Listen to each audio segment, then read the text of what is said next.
Welcome back to the deep dive. Today, we've been handed a source document that is less a mere philosophical argument and more of a constitutional warhead. That's a good way to put it. It's a comprehensive, modern document that pulls from theology, canon law, political theory, all of it.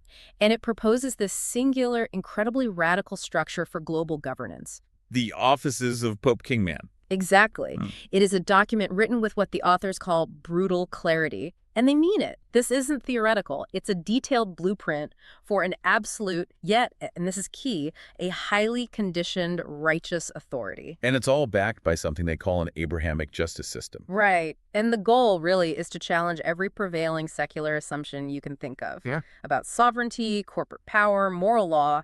It's all on the table. And we really have to acknowledge right up front the language in this source. It is extreme. It's severe. Oh, absolutely. The authors describe their own work as delivering loving correction against what they call spiritual murder and deep-seated delusion. They're not pulling any punches. They have this absolute conviction. But for our purposes here, our mission is pure intellectual analysis. We're going to be dissecting the structure. We have to. We need to understand the argument for this tri-office. What is this multi-faith justice system they're proposing? What's its jurisdiction? And what are the exact universal moral standards it intends to enforce? That's a huge question. And maybe most importantly, what is the specific canonical and political roadmap they lay out for actually establishing this global authority? Exactly. We're acting as expert guides to the text. We're going to strip away some of the rhetoric to really understand the mechanism underneath. This is complex political theology. And we need to unpack why the authors believe this radical intervention isn't just, desirable, but absolutely necessary.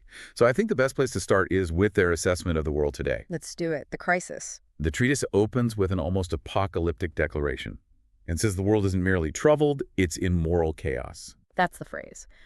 And they're very specific about the symptoms. It's not just a vague feeling of decline. So what are they listing? What's the diagnosis for this collapse?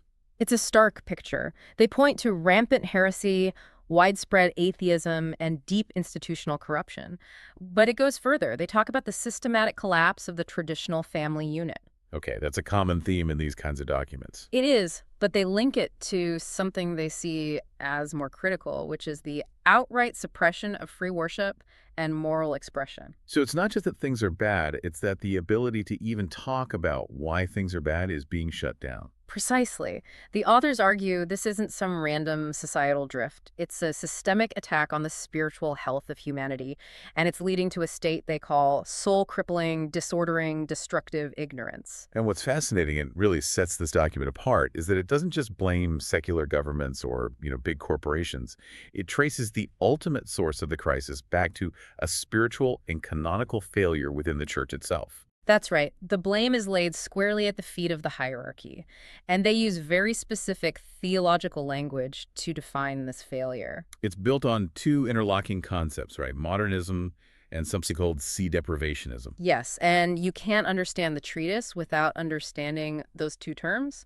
They're the entire foundation for the justification. Okay, so let's unpack those for the learner. Yeah. Let's start with modernism. What does that mean in this specific context? The source leans heavily on a definition from St. Pius X. He called modernism the synthesis of all heresies. The synthesis of all heresies. That's a strong statement. It is. In short, it's this intellectual sickness that tries to subject divine, immutable truth to, modern ways of thinking. So like trying to make ancient dogma fit with modern philosophy or cultural trends. Exactly. Treating it not as truth revealed by God, but as this flexible, evolving product of human experience. The authors claim this sickness just completely infiltrated the highest levels of the church hierarchy. And they link this philosophical sickness directly to a specific historical event, a tipping point. They do. They pinpoint the 1958 College of Cardinals election of Pope John XXIII. That's the moment for them. Why him specifically? They claim he was a modernist pope who immediately set the church on a path that led directly to what they call the heretical Vatican X Council. And they're not just saying it was a bad council, they're saying it was heretical. Explicitly, they claim it contained at least two clear heresies, and beyond that, a whole lot of relaxations of rigid moral standards that opened the door to this chaos. Okay, so that's modernism. Now, this brings us to the other term, see-deprivationism. It sounds complex. Right. If the Pope was legally elected, how can they claim the whole institution is fatally flawed? See deprivationism is their answer to that exact problem. The term literally means deprived of the seat. Deprived of the seat. Yes. It's a canonical position that argues that while these post-1958 popes, bishops, cardinals, all of them, were legally elected and hold the physical office, their intent to harm the church by promoting modernism rendered them graceless and spiritually dead. So they were legal but not guided. Is that the idea? That is the idea precisely. The source is very clear on this. The office holders since 1958 accepted their positions, but their intent violated their sacred oath and duty. And because of that flawed intent? They never received the specific graces, the angelic protections, or, most critically, the Holy Ghost guidance that normally prevents a pontiff or bishop from leading the faithful into systemic error. So they're legally in place, but spiritually unprotected from falling into heresy themselves. That's it. They're occupying the chair, but the divine protection that comes with the office is absent. That is such a crucial distinction. And the treatise clarifies that the sacraments themselves, like ordination or the Eucharist, are still valid, right? Yes, they are. Ex opere operato. The power of God isn't diminished. The failure is in the human administrators. It's a failure of guidance and intent. So the office is vacant in authority, even if the seat is occupied in fact. And this vacuum is what, in their view, necessitates this radical intervention. It's the whole justification. There's a power vacuum at the very top of the moral order. And to reinforce this entire canonical argument, they bring in a major traditional prophecy. It gives this whole crisis a sense of, prophetic validation. The third secret of Fatima. They dedicate a lot of space to this. What's their claim about it? They point to the alleged non-release of the true third secret of Fatima back in 1960. They maintain that the version the Vatican eventually released was a fake, a distraction. And the real one, supposedly? The real message, they claim, warned explicitly of Satan taking control of the Vatican hierarchy, and it also warned of the institution of a false new mass. So for the authors of this treatise, that 1960 non-release is the moment God allowed this prophetic crisis to officially begin. Yes. And in doing so, it justified a kind of spiritual rebellion against the current Vatican structure. It was the final sign that the official channels had failed. So let's connect the dots. The spiritual hierarchy has failed. They've essentially, in the author's view, self-excommunicated through heresy. This leads to the fundamental question of authority. If the Pope is the problem, the laity are described as helpless, and the bishops have failed their duty. Where does moral authority shift to? The treatise argues that when rulers oppress, or when existing laws violate the fundamental moral order, what they call the natural law, then legitimate moral authority actually shifts away from them. It's a doctrine of necessity. A doctrine of necessity. God, through his chosen servant, must intervene. And they're very careful to frame this not as an act of tyranny, but as an act of mercy. Yes. The phrase used is the righteous will to correction. The motive is presented as stewardship and mercy, acting as the keeper of our brothers. And this is the part that really demands global attention, because they say this protection extends to all oppressed persons. That's right. Not just Abrahamic followers, not just Catholics. The argument is that the love of neighbor demands that this new tri-office holder step in wherever destruction, oppression, and systemic injustice have crippled life, family, free worship, and the dignity of the person, anywhere in the world. So the crisis is total. The existing spiritual leadership has failed. And this creates a mandatory defensive vacuum that only a divinely mandated, yet, and this is important, conditionally accepted authority can legitimately fill. It is the ultimate break glass in case of emergency scenario, but applied to global moral governance. Okay, let's look at the solution they propose for this crisis. Yeah. The triple office of Pope-King man. The key to understanding this, it seems, is recognizing that it's all held by a single person, but that person performs three very distinct yet inseparable functions. That's right. And we have to start with the anchor, the office of the Pope of Rome. Spiritual foundation. It's the indispensable canonical prerequisite. Without this piece being validly and securely in place, the entire temporal project is illegitimate. It just falls apart. So what defines this spiritual authority? What's its scope? He is the supreme spiritual authority, the guardian of dogma, and the leader of the faithful, a direct successor to St. Peter. And the treatise grounds this in scripture and canon law. It does. It cites the biblical foundation, Matthew 16, the granting of the keys to the kingdom, and it also specifically points to Canon 331 of the Code of Canon Law. Which says what, exactly? It grants the Pope supreme, full, immediate, and universal ordinary power in the Church. And that canonical power is what provides the ultimate jurisdiction to initiate a global moral correction. It allows him to override the authority of all the failed bishops and cardinals. But the treatise immediately puts this huge constraint on this supreme spiritual power. It's almost like a built-in safeguard to prevent the very kind of corruption that, in their view, destroyed the previous church order. You're talking about the vow of personal poverty. Exactly. And that is defined as absolutely essential. The office holder must renounce all personal material gain, no exceptions. And the purpose is to keep the mission pure. Exactly. To insulate the office from the focus on wealth and temporal power that the authors believe caused all the institutional rot in the first place. It forces the Pope to be focused solely on the spiritual, not on building palaces or amassing fortunes. So the Pope is the canonical engine. He's pure in doctrine and insulated by this vow of poverty. Once that spiritual authority is secured, then the temporal office can emerge, but only as a servant to the spiritual. That's right. This is where the monarch of the world, the kingly steward, comes in. The executor of justice in the temporal order. Yes. But this is where we get to one of the most fascinating constitutional elements in the whole document, the specific proposed title of this monarch. The title of shame, Stephen the Proud. Now let's pause here because this is a really critical self-referential term. Why on earth would the king adopt a title that sounds so negative? The treatise explains that the king carries this name as a perpetual act of self-exposure. It's a public penance. For the sin of pride. For pride, which the document defines as the largest sin and the root of the Vulcan failure. The Vulcan failure. What is that a reference to? It's a fascinating term. The treatise uses Vulcan to refer to the individual's own past state, or maybe the prior secular mindset of the person who now holds this power. A mindset defined by logic, hubris, materialism. A focus on self-will completely divorced from divine guidance. So by forcing himself to be publicly known by the title of his greatest potential flaw, he's turning that danger into a constant public warning sign for himself and for everyone else. Precisely. It's a mechanism for continuous accountability. The title is a public invitation for the faithful, for the courts, for everyone to watch him. It's a constant reminder to the king himself that the power he wields is conditional and that his most dangerous enemy is always going to be his own ego. It transforms a deep theological concept, the sin of pride, into a functional structural check on absolute temporal power. I mean, that's structurally brilliant. It is. It's a form of constitutional humility. So we have the Pope, who is pure authority, and the king, who is the mechanism of enforcement, but perpetually checked by this act of self-humiliation. What then is the third aspect?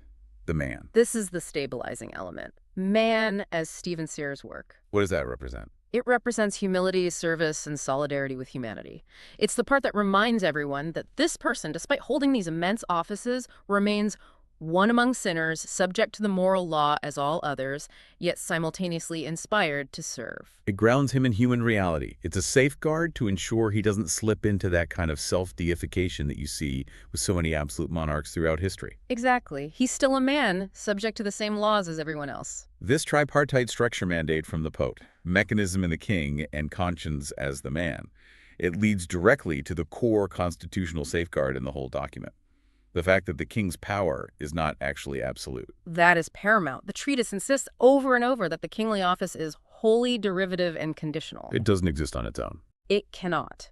It arises only after the spiritual office of the Pope is canonically secured, and even then, it only acts as a servant and executor of the judgments that are issued by the Abrahamic justice system. So the king is the hammer. But the multi-faith court holds the blueprint and decides exactly where that hammer is allowed to fall. So if the court hasn't issued a ruling, the king has no authority to coercively intervene in the temporal world, with one exception for immediate defense. Correct. His power is strictly conditioned. It's tethered to judicial sentences. He is an executive power that relies fundamentally on public consent and recognition, which has to be earned by the justice system itself. The treatise effectively creates a structure where both the spiritual power of the Pope and the temporal power of the king are, in terms of action, functionally subordinate to the judicial power of the court. Yes. It makes the temporal role sound less like a traditional monarch and more like a divinely mandated supreme magistrate who is bound to execute the law as defined by a multi-faith judiciary. It's a power of execution, not origination. And that restraint is the very thing designed to make the entire system palatable to a world that is, understandably, very skeptical of any kind of absolute authority. Okay, let's move to the engine of the entire proposal then, Mm. the Abrahamic justice system. If the king is the executor, this court is the arbiter of global moral law. What are the strict limits on its jurisdiction? This is critical. The authority is described as strictly limited and defensive. That's the key. Jurisdiction is only activated when crimes relate demonstrably to divine and natural law. And it focuses on just 4 areas. 4 areas: Yeah. life, family, free worship, and the dignity of the person. This is about protecting the basic conditions necessary for a moral existence, not, regulating all human activity. They're not interested in traffic laws. Okay, but wait. This court is founded on Abrahamic faith, yet it promises not to compel conversion or worship. How does the treatise reconcile that inherent conflict? Isn't there always a risk that protection is going to bleed into compulsion? The treatise anticipates that exact tension. It seems to be the primary objection they expect, and they address it constitutionally. Oh. It states explicitly, and this is a direct quote, "No soul shall be compelled to worship the Abrahamic God or any god or gods, nor shall any individual be forced to observe a Sabbath day or similar specific acts of religious adherence." So the core mandate is not proselytization. No, it's protection of freedom. The freedom to worship or not to worship. So if I'm a peaceful secularist, I'm safe. But if I'm an activist state that is actively suppressing the ability of others to worship or to raise their children according to their moral law, then the system targets me. That is the core claim. They call it the just action trigger. And it's only pulled when powerful secular forces, a state, a corporation, some other powerful group, actively restrict the essential freedoms of worship, conscience, and moral speech. And again, the source defines this as an act of love and duty, being the brother's keeper for all oppressed persons, globally. Yes, ensuring those universal rights are shielded from those who would crush them. To achieve that kind of universal assent, though, the court has to base its actions on universal basic standards, which have to be acceptable across many different traditions. Where does the treatise say these standards are drawn from? From 2 complementary sources. First, what they call the common content of natural law. Meaning laws accessible through reason alone. Yes.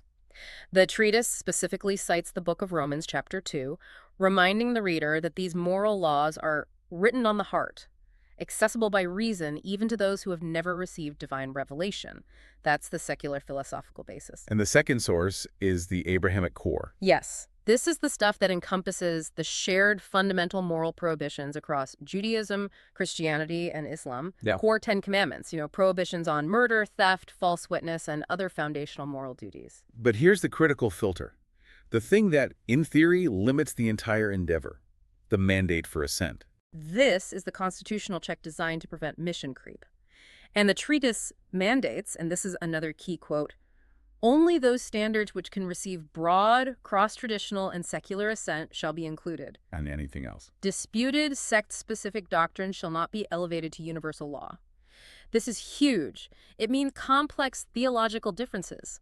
Things like the Immaculate Conception or specific dietary laws or details of Sabbath observance are strictly excluded from the body of universal law that the king can enforce. The system has to stick to the lowest common moral denominator. The things that a Confucian, a secular humanist, and a Muslim can all agree on. Don't murder, don't steal, protect the vulnerable. That's the level it operates on. And if you zoom in on the implication of that, this requirement for cross-traditional and secular assent fundamentally prevents the Pope, even with his supreme spiritual authority, from acting unilaterally in his kingly role. It does. His temporal power is completely capped by the collective moral reason of this multi-faith court. It forces prudence. The system exists to protect the basic moral environment necessary for spiritual life, not to impose a single religious view on the entire world. And that restraint is the source of its claimed legitimacy. It has to be. Let's talk about the actual structure of the court, because it visually and functionally embodies this requirement for multi-faith compromise. It's rigidly defined. The Abrahamic courts, both the regional ones and the Supreme Court, must have 9 justices. And the structure is fixed. It is. It has to be. 3 Christian, 3 Muslim, and 3 Jewish justices. This fixed balance ensures that no single primary tradition can dominate the judicial interpretation of that core moral law. That kind of required denominational balance is, I mean, it's unheard of in modern international law. It fundamentally alters the nature of jurisprudence. It does. But the treatise recognizes the need to look beyond just the Abrahamic faiths. It offers a path for non-Abrahamic groups to join. How does it work? They can petition for inclusion as equal guardians of truth. But it's a process.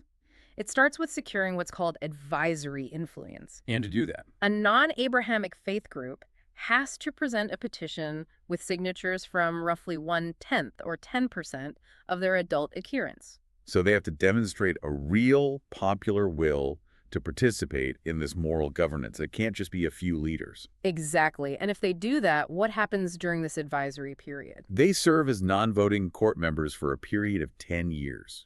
A decade. Yes, a full decade. This 10-year period is a test. It's to determine the value of their representative to the court and, crucially, to assess their sustained commitment to the core principles of natural law. So they have to prove themselves. They have to demonstrate that their tradition aligns with and can contribute constructively to the universal standards of justice, truth, and charity.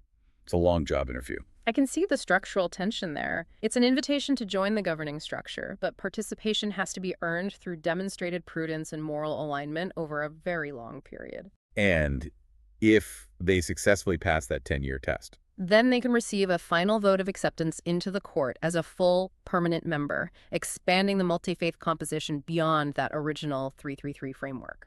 And there are accountability mechanisms for these advisory justices too, right? They can be censured. Absolutely. If a non-voting justice is censured by the court, they can temporarily lose privileges, like the right to advance new topics for debate.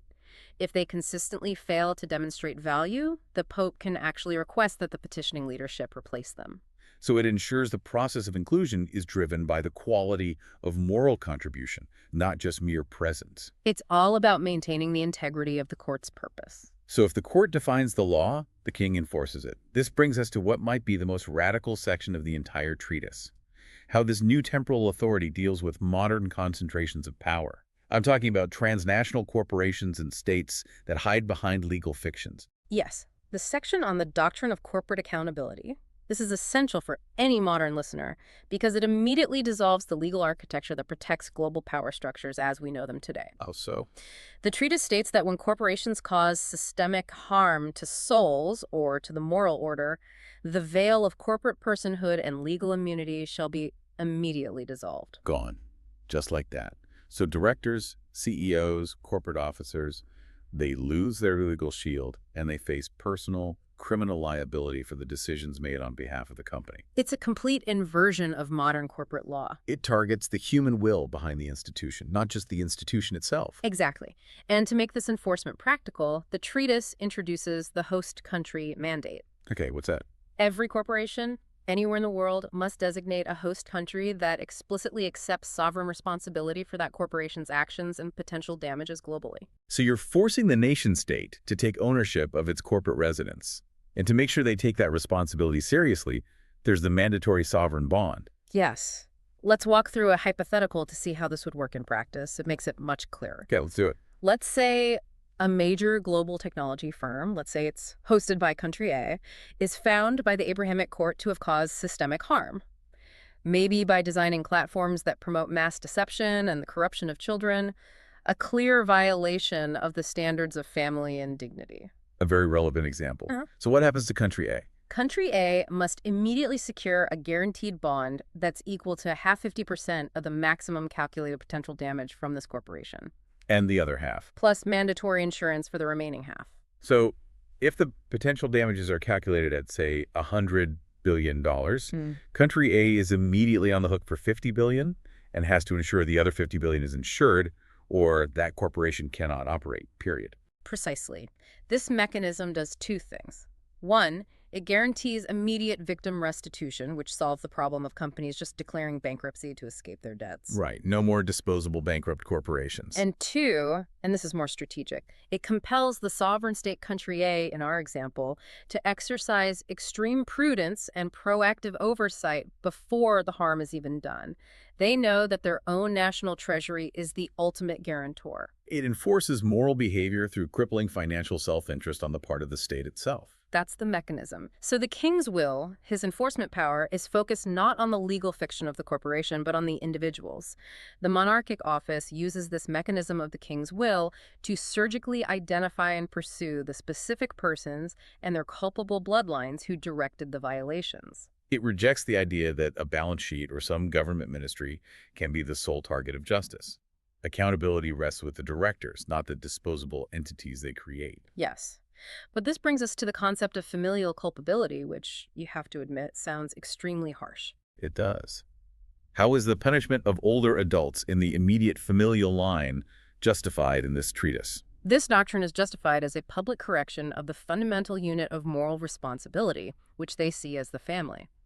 The treatise argues that the systemic moral failures of the younger generation often stem from the failure of moral duty by the older adults. Their failure to provide correction, guidance, and sacrifice. Exactly.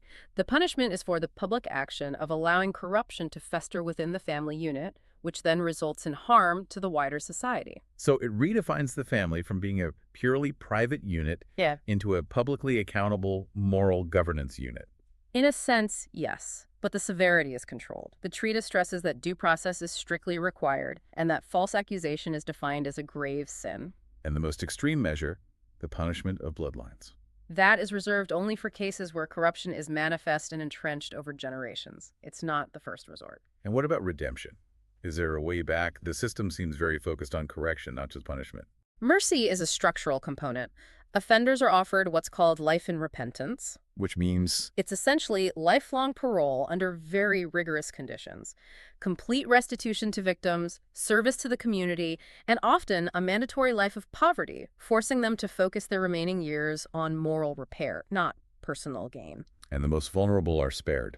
Explicitly, children and young adults are spared any punishment. Instead, the document says they are to be taken in, educated, and raised in Catholic virtues with the religion of their parents. So they're preserving the child's religious identity while providing the moral formation their immediate family failed to give them. That's the idea, to break the cycle of corruption while saving the innocent. Now, we have to address the structural tension the king faces here. The treatise says he rejects large-scale, brutal violence, no wars, no overthrowing of governments. But if he can't deploy kinetic power, how does he actually enforce justice against a tyrannical state or a massive, recalcitrant corporation? Does just relying on exposure really work? This is where the political theology of the treatise is at its most radical and maybe its most controversial. The remedy is surgical and informational. The mechanism of the king's will focuses entirely on the specific individuals and their bloodlines behind the veil of the state or the institution. So his action is what? He just names them? His action is to publicly announce these persons and their familial culpability. Public exposure and clarity. That is the enforcement mechanism. Correct. The king provides the faithful and all global supporters of justice with the precise information they need to act in ways to remove the problem by focusing on the individual persons and their sphere of influence. So the theory is that righteous moral judgment, when it's backed by a globally recognized multi-faith court, is the ultimate weapon. It erodes the legitimacy of the oppressor. It cripples them politically, socially, and economically, making their tanks and their armies irrelevant in the face of mass moral withdrawal and targeted action by the faithful. So, the king wields moral judgment as his primary tool. He's aiming to delegitimize the individuals in power, not to militarily defeat the state structure itself. It's a systemic attack on the social and spiritual capital of the individual culprits. It cuts them off from the consent of the governed. Given that the king carries the title proud and wields this immense power of judgment, the checks on his temporal authority must be absolute. What are the safeguards against abuse? The checks are severe. All of his actions require written records and public trials. There are multiple appeal routes, including, of course, to the Supreme Abrahamic Court. But there's a more unique check as well. Yes, the appeal route to the king's personal confessor. This establishes a direct spiritual check that has the power to veto or censure a temporal action if it's found to be spiritually unsound. And the ultimate check on his power is the process of public censure of the steward. This is the mechanism for self-correction. Censure can be initiated by the king himself, an act of extreme, what they call parrhesia, or speaking truth to power, even one's own power. Or by the court. By the Abrahamic Court, which is the structural check, or by the confessor, which is a spiritual indictment. A public announcement of the king's failure in his duty is the perpetual purification mechanism. So it ensures the king is perpetually accountable to spiritual integrity, judicial integrity, and ultimately to the public whom he serves. He is never above the law that he enforces. The entire treatise, then, relies on this structure being built brick by careful canonical brick. So we have to detail the specific 5-phase path required for the kingly office to emerge as outlined in Article 8. This is the roadmap that's supposed to prove the authority is conditional, not just seized by force. The premise is absolutely clear. The temporal power cannot exist until the spiritual power is unassailably secured. Okay, phase 1, securing the papal office. This is the foundation. How must the new pontiff be installed for this to work? First, the College of Cardinals must be, as the text says, purified in doctrine. They have to reject modernism. Then that purified college must legally elect the Roman pontiff. And since the individual proposed for this trioffice is often a layman, the treatise outlines a canonical exception. It does. Upon accepting the election, he immediately receives supreme jurisdictional power. He can govern. But jurisdiction is only half the battle. To fulfill the papal office in its sacramental character, to be fully a pope, he needs the correct holy orders. He needs to be a bishop. That's right. And the treatise mandates he must receive all the necessary sacraments and orders per saltum. Which literally means by leaping. By leaping. It means skipping the ordinary stages of minor orders and immediately being ordained to the diaconate, then the presbyterate, the priesthood, and finally consecrated to the episcopate, all at once. And the kingly proposal only proceeds after this full, valid, and unassailable papal office is completed. It cannot proceed otherwise. Once that spiritual foundation is laid, phase 2 immediately follows, the constitution of the Abrahamic justice system. So the new pope gets to work right away. Immediately. He must actively convene the multi-faith representatives. The court must be formally constituted with the 9 mandatory justices, 3 Christian, 3 Muslim, 3 Jewish. And their first job. They have to enter into solemn deliberation, and before they hear a single case, agree on statutes that strictly delimit the court's jurisdiction to those core matters of life, family, worship, and dignity. This phase is all about formalizing that multi-faith judicial covenant. Phase 3 is the critical deliberative stage, deliberation on universal basic standards. The newly seated court initiates a period of public debate. They invite input from theologians, philosophers, secular legal experts, everyone from all over the world. And the goal is to distill that minimal catalog of standards, the common content of natural law and the Abrahamic core. This is where that principle of broad cross-traditional and secular assent is applied most rigorously. They have to ensure the moral law they will eventually enforce is globally defensible by reason, not just by scripture from one tradition. Okay, so once the rules are set, phase 4 requires prudence and establishing legitimacy, commencement of judicial activity. The court starts receiving petitions, but the treatise warns it must proceed with extreme caution. The primary goal of this phase is to establish a public track record. A track record of what? Of restraint, fairness, transparency, and mercy.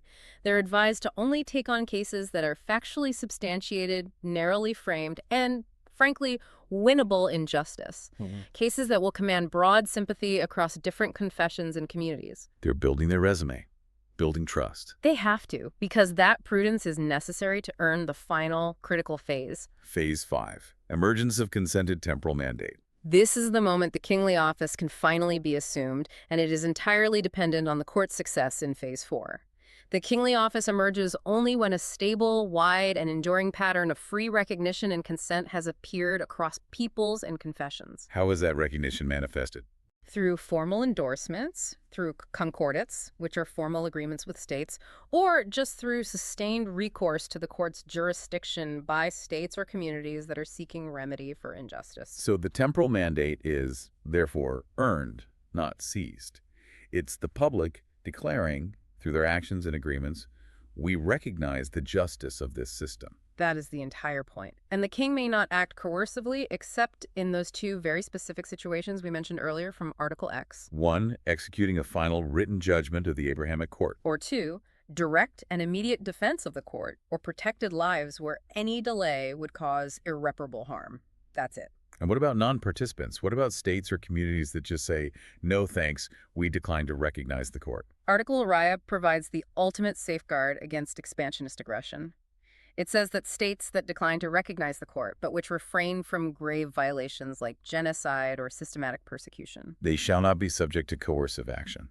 They won't be. The king and the court will only exercise public moral judgment, witness, and persuasion against them. Coercion is only applied when those universal basic standards, the non-negotiable moral core, are grossly violated. So the entire system, despite being founded on a divine mandate, is structurally designed to require a robust, ongoing, multi-faith consensus before its temporal authority can even be utilized. It's a fascinating blend of absolute authority and conditional power. So, to summarize, we've completed a deep and intricate exploration of this treatise. It proposes a unified spiritual and temporal authority, the Pope-King man. Anchored in a multi-faith judicial system. And this system is designed not for spiritual conquest, but for the defensive protection of universal rights, life, family, free worship, and dignity. And it's aimed against systemic secular forces, especially corporate power, through these really radical mechanisms like dissolving the corporate veil and mandatory sovereign bonds. And the power of the king is bound at every turn, by a vow of poverty, by public shame through his title, by spiritual oversight from his confessor. And it's always derivative of the multi-faith court's judgment. And that 5-phase establishment roadmap confirms that the temporal office is not an absolute right, but a conditional mandate that has to be earned through demonstrated justice and sustained global consent. And this is where we're left with the final tension in this treatise. It states clearly that consent is revocable in the civil forum.